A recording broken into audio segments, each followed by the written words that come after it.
Donc là, tu vois, je lui dis t'abuses, et le mec il me regarde, il me fait non mais t'es sérieuse, c'est moi qui abuse, t'as pas plutôt l'impression que ce serait toi qui serais en train d'abuser? Il ose me dire ça à moi que oh là attends, t'es pas un peu en avance toi?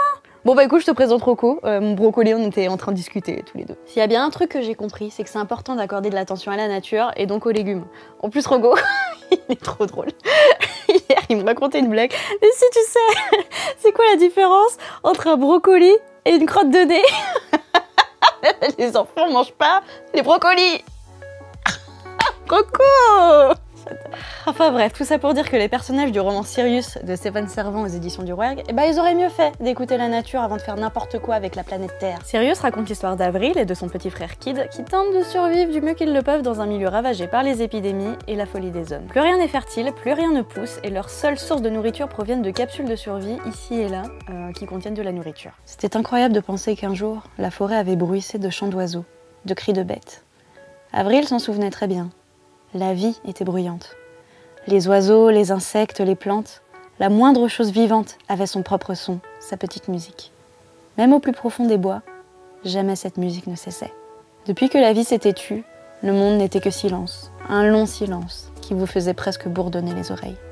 Les hommes ont été décimés et les rares survivants tentent à s'éliminer entre eux pour garantir leur propre survie. Parmi eux, il y a les étoiles noires qui vont se mettre à pourchasser Avril et son petit frère à cause du passé mystérieux de la jeune fille. Avril et Kid vont devoir fuir vers l'inconnu et le destin va se mettre sur leur chemin pour le meilleur et souvent pour le pire. Sirius, c'est un roman brut qui te coupe la respiration tellement tu es happé par l'histoire et par les péripéties haletantes qu'il te raconte. En parcourant les pages, c'est comme si tu contemplais à travers leurs yeux la nature dévastée.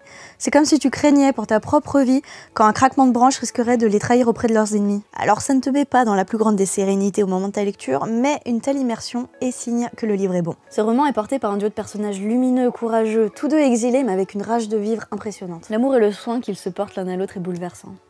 Un peu comme moi et Rocco finalement.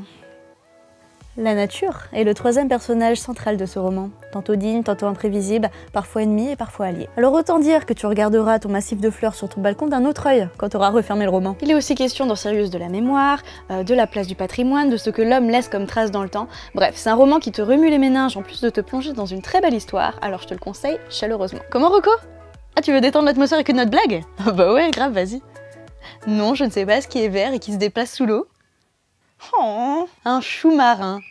Coucou, c'est Lucie, et comme tu le vois, je me suis rhabillée parce que je voulais t'annoncer qu'en fait tu viens de regarder la dernière lecture sous la couette publiée sur la chaîne de Mademoiselle. Et oui, j'ai pris la décision de mettre fin à mon expérience à la rédaction. Un grand merci à toutes les personnes qui ont suivi ces vidéos, qui les ont commentées, qui les ont aimées, qui les ont regardées jusqu'au bout. Vraiment, ça a été un vrai plaisir de voir que c'est un format qui vous plaisait. Et surtout, toutes les personnes qui ont lu les livres que je conseillais et qui m'ont dit qu'ils les avaient lus, c'est la plus belle récompense que vous pouviez me faire. Donc un grand merci pour ça. Tiens, vu que t'es encore là, bah abonne-toi à la chaîne YouTube que moi j'ai lancée avec mes petites mains parce que je pars de chez Mademoiselle mais je ne pars pas de YouTube. Ce n'est donc pas des au revoir, mais c'est bien un à tout de suite sur la chaîne de Lucie Cosmola, c'est moi. On retrouve toutes les infos dans la barre d'infos en bas pour pouvoir continuer à me suivre un petit peu partout sur les réseaux sociaux ou sur YouTube. À très vite alors, hein. Abonne-toi.